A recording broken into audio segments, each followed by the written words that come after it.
Donald Trump has kicked his trade war into high gear, and it is causing massive uncertainty across the market. We saw the S&P 500 almost collapse to a correction level of 10% declines.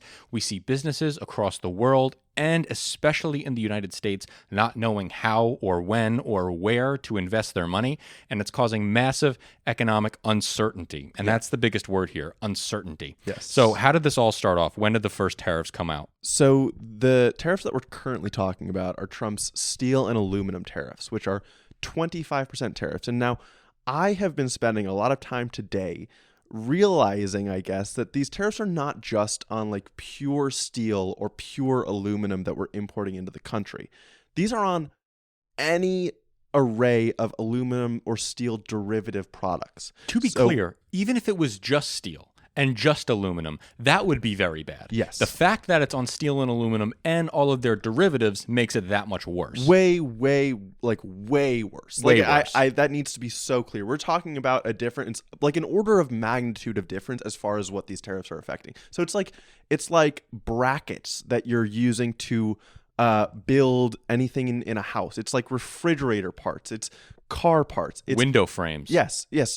Soda cans. Like anything you can think of almost that is made out of metal in the world, in your daily life that you use, is now 25% more expensive if it's imported from a foreign country. And I want to add on to what you said about the cans, because I was listening to a Bloomberg radio report talking with some of these executives and some of these business logistics guys, and the guys at Coca-Cola and Anheuser-Busch are already saying, like, Anheuser-Busch, yeah, our six-packs might go up like $2 to $3, which is going to be really hard trying to compete with all these other beers, right? Mm-hmm. That's going to raise a ton of cost. Yep. Coca-Cola is thinking maybe we have to go back to plastic bottles after a ton of pushback from consumers saying we don't want plastic bottles anymore, we want to go to aluminum. Yes, and I would say, like, for some of these, if you want to try to take the viewpoint of, like, okay, well, American beers are going to be advantaged, and we're talking about beer, so it's not that big of a deal, right? It's okay if someone buys, a Coors is manufactured in America, like a Coors Light instead of a Bud Light that's made in Germany or something. But then when you get down to, like, okay, the idea here is to reshore manufacturing, to reshore a supply chain. Well, when you're taxing every part of that supply chain that comes in from another country, it's making every greater value-added product, like cars, which is probably the most obvious example of something like an auto industry that we want to be really strong here and probably to be able to export to other countries as well. You are necessarily boosting the prices of these cars very significantly by tariffing all of these components that go into these cars. And a lot of the car manufacturers that are in the United States that are internationally owned, whether it be a Volkswagen plant or a Honda plant, a lot of those parts are produced in their home country. Mm-hmm. So like Volkswagen will produce a lot of their car parts in Germany and then ship them to the United States, where they then get assembled in the United States by an American worker. Yes. Now that is going to be a business model that will have to be changed, because that's going to be a 25% increased cost to each of those single parts that are going into being built in that car. Yeah. And so the one aspect of this that I want to talk about, these tariffs went into effect yesterday. Today is March 12th. They went into effect March 11th. Mm-hmm. There has been no indication that we're going to get a rollback of these tariffs, and I wouldn't expect that we would. Also because the rollbacks that we've gotten of the tariffs on Canada and Mexico, which happened at the beginning of February, were taken off. At the beginning of March, were taken off. We had 50% tariffs on steel and aluminum for about 4 hours until Donald Trump talked to Premier Ford of Ontario, where they finally made a deal. Yes. Because Premier Ford was like, I'm going to tax your electricity going into your country. Yeah. It was a whole mess. Yeah. I guess the thing with these single country tariffs is you can imagine them as being negotiating tactics. Yeah. And Trump can sell them as tools of negotiation. And so he can explain why the tariffs come off, even if the explanations don't actually hold any weight. But with these blanket tariffs on steel goods and aluminum goods, there's no story there. There's no story of negotiation. This is ideology. Yes. This is actually ideology. As much as Donald Trump has an ideology, this is it. Yes. And I think, like, the one thing that I said to Anthony before we got on this is, like, the one avenue, the one perspective that you might have to give a little bit more credit to, because of how sweeping these tariffs are, because of how many goods. Like, I'm looking at a lamp. Like, that lamp probably has aluminum in it. Yeah. It's probably not made in the U.S. That lamp probably would cost $25 more, $25 more. It is going to put a pressure to reshore things. It is going to boost demand for any American manufacturers that there are out there for these intermediate goods. Mm-hmm. And one thing that I want to know, we've talked a lot before about how we, as Americans, we export very few goods. Very, very few. Very little. It's It like is guns and airplane parts. It's airplane parts, it's oil, Oil. heavily oil, and then it's some cars, but we still import more cars than we export. Yeah. But we don't not manufacture. Manufacturing is still about 10% of our economy, and we have the biggest economy in the world. So 10% of our economy is like the size of Russia's entire economy. Right. So we do have a manufacturing base in the U.S., and it does include even some of these lower value added goods. Mm-hmm. So again, it is the hardest thing I have to do when I try to imagine how the Trump administration is like actually trying to do things that could help the country. Yeah. But there is a world where this increases profits and demand for these domestic manufacturers. Okay, so here's a great example. Listening to Bloomberg Radio, they had a guy talking about steel production. Mm-hmm. Currently, steel mills in the United States run at about 75% capacity. The reason being, when you reach 85%, you don't make that much of a profit margin because you're overflooding the market too much with American steel. Okay. And if you run over 85%, you have the option of breaking your machinery, which then costs a lot of money. So now a lot of these steel producers are saying, now, actually, we can probably run our steel output to 85%. It's worth it. It's worth it now, price-wise. But that does not mean that these companies are then going to reinvest in employment. A lot of these executives have said that they're going to profit more. Yes. It's not showing a direct relationship to job growth. Because at the end of the day, a 4-year presidential term is not a sufficient amount of time for a lot of these companies to decide to like build more plants or to hire more people. So the only, and I wouldn't imagine it to be, the only thing that maybe you could have happen is, like, we talked a lot about the Nippon Steel deal to acquire U.S. Steel. That seems like it's not going to happen. Except Nippon maybe is a Japanese company wanting to buy an American steel company. Yes. Yeah. Yes. And we talked about how U.S. Steel and the executives were like, we need this investment because we need to be able to modernize what we're doing. Mm-hmm. Again, where I would want to give credit is maybe these excess profits give these companies a window where they can upgrade the technology that they're using, that they don't kind of have to just coast by as they're slowly getting outcompeted by foreigners. Yeah. So again, this is me like trying to thread the needle, but what is certain is how much like short-term pain is about to come. There is. And so steel, okay? Steel isn't like the worst case scenario for the United States. Aluminum, however, poses a massive risk to the United States. Mm-hmm. America currently imports 50% of the aluminum that it uses, okay? And this is raw aluminum. Mm-hmm. This isn't domestic or derivative product of aluminum. This is raw aluminum. We produce about 50% of that we use. The rest comes from abroad. The vast majority comes from Canada.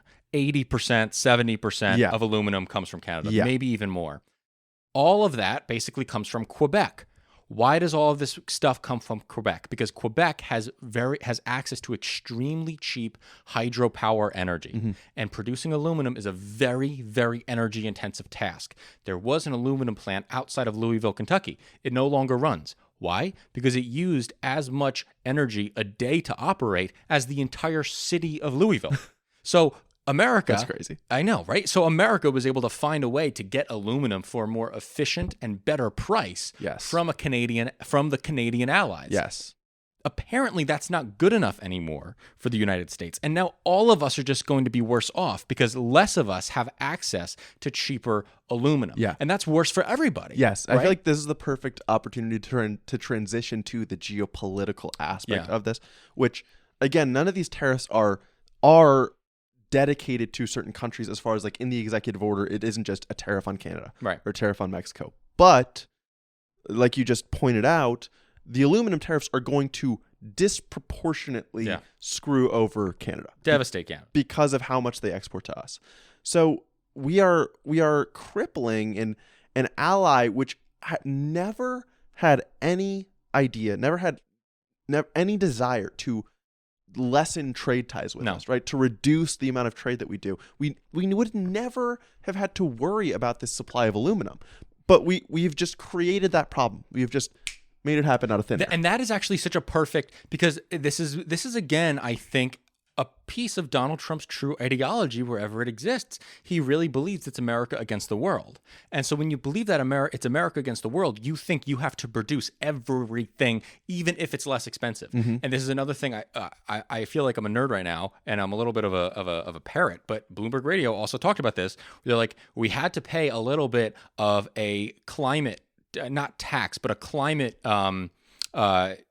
excise price, because we needed to fight climate change. Now we have to pay the United States national security excise price. Now we have to pay for this too. Yeah. And so that's kind of what they're talking about. This production of aluminum and steel in the United States is now basically saying, we have to pay more for American national security, which is not reasonable considering Canada's close ties with the United States. It's a problem that he created, Yes. and is now he has to solve. Well, it just makes so much more sense to maybe what we should be thinking about. The vision here should be like a merger of the Biden ideology of a strong network of allies who do rely on us in our central place as the leader of the free world, but also we rely on them for certain parts of our supply chain because they have cheaper labor than us.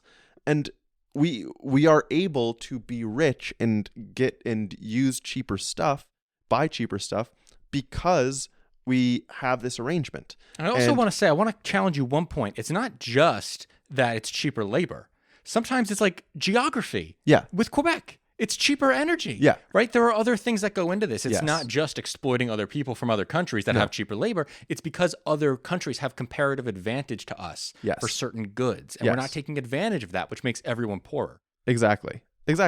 I guess where I was going to get to with that is like, we can just try to amend our trade policies to favor our allies, our Yes. national security allies, in which case we don't need to be worried about the national security impacts of not having all of this production, not having refrigerator door production in the US, not making aluminum cans here. Like, it is such a disconnect from the actual effects on like weaponry manufacturing. Yes. Anything that could affect what we do in the military. But there are political, ideological underpinnings here, I guess. And do we want to be the nation that produces aluminum cans? Exactly. Like, no, we're past that. Yes. We are moving towards a service, high intellect economy. Yes. But that doesn't mean you need an education. That just means that you can develop skills outside the regular bachelor's, master's, PhD framework of going to trade school and then and going through these apprenticeship programs to becoming a semiconductor producer, right? Yeah. There are different paths now that exist. Yeah. We don't need to be pushing buttons on making aluminum cans. And No. apparently that's where the Donald Trump economy wants us to go. No, yeah, I guess, I mean, when you think about the whole Make America Great Again and what it's referring to, I guess part of this ideology is you shouldn't have to go and learn and make your skills better. You should just be able to go to the factory, do your 8 hours of manual labor every day, make your money, go back to your family, and enjoy your life. But we're just so far past that. Yeah, Like, that world is gone, dude. we Like, I would don't know need what like to tell you. enormous deflation. Like it would cause so much more pain than would be worth it. Yes. Like we would just be rewinding. Like we would just be erasing decades of progress. It's almost like that's what Make America Great Again meant the entire fucking time. But now I want to transition to how other countries have responded to Trump's Yes. tariffs, because this is a war, right? This isn't just the United States kicking the 5-year-old. We're kicking teenagers who can kind of fight back here. Yeah. And so Canada has put on tariffs that are about $30 billion worth of our imports into Canada. And Europe introduced tariffs that I think are really interesting because they're targeting things that are specifically built and exported out of red states. Yes, and Canada is also targeting red states. We've known that Yeah. since the tariffs were floated to go on Canada in the first place. We talked just now a lot about how Canada's aluminum exports are going to be hurt badly by these tariffs. I think it's interesting we talked about how Europe barely shows up in the list of steel or aluminum exporters to the U.S. It's like below million out of the EU. Yes, they are not major players. Well, I guess where we kind of got to, though, is they probably are major players in parts, machinery, the kind of aluminum and steel derivative goods that have to be used in these things. So that makes sense. But again, with the EU targeting red states, it seems clear that they're trying to send a political message here. And this is part of the conversation that I think is interesting to have. Because you think that this might be a good strategy. Well, I truly think that a lot of Americans did not realize the economic consequences of what Trump's proposals were. I believe a lot of Americans did not know the effects of these things, and they sounded good either on a hat or on a t-shirt or on a TikTok, but when push comes to shove and they get implemented, I don't think they're going to like these things. Yeah. And so I would like it if the people who voted for this feel the effects of the things they voted for so that they recognize A led to B. Sure. And that is something that I like that Europe and Canada is helping the American people realize, hopefully, that, oh, my exports of my poultry went down, and it's because I'm no longer able to sell to Europe at the same rate. Yes. And that is the hope.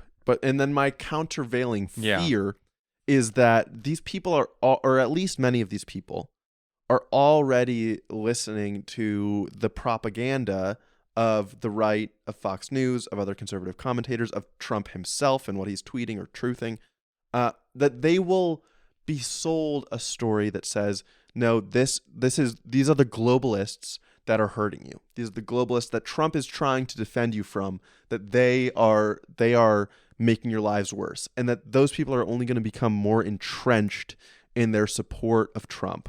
I do think, I mean, even talking about this, this last presidential election was decided by a small margin of people in the middle, just like almost all of the last presidential elections. Very small amount of people in the middle. So if this can be effective for changing the minds of that margin in the middle that isn't kind of under the Trump spell, that could be consequential. And I'll say this, there was a CNN poll today that came out about Trump's approval rating, and he's down, I think, -8. Which is the worst for a new term president like this. This is the worst honeymoon period ever since Trump won. But, okay. A part of that, which I found interesting, was the amount of people who somewhat approve. The amount of people who strongly disapprove is like 41%. Okay. The amount of people who somewhat disapprove is like 13%. Okay. The amount of people who somewhat approve is 19%. Okay. And those somewhat approves can be switched. That only means like 20-something% of people strongly approve. And I think that represents the Trump true base. And I think that those somewhat approves can be pulled into the somewhat disapprove fairly quickly if economic degradation starts happening. That is fair, because a lot of people who went on the street interviews or whatever it is, who said that they wanted to vote for Trump this year, did cite how everything was kosher in his first term in office, specifically economically. Yeah. And the main reason was he didn't really rock the boat that much in his first term. No. And that's what's interesting about the first and second term. The first term was an abject failure for Trump because he did not do the things right-wing radio and his ideology wanted him to do. Yeah. Second term will be a failure for Trump on a different level because he's actually going to do those things and everyone's going to be worse off for it.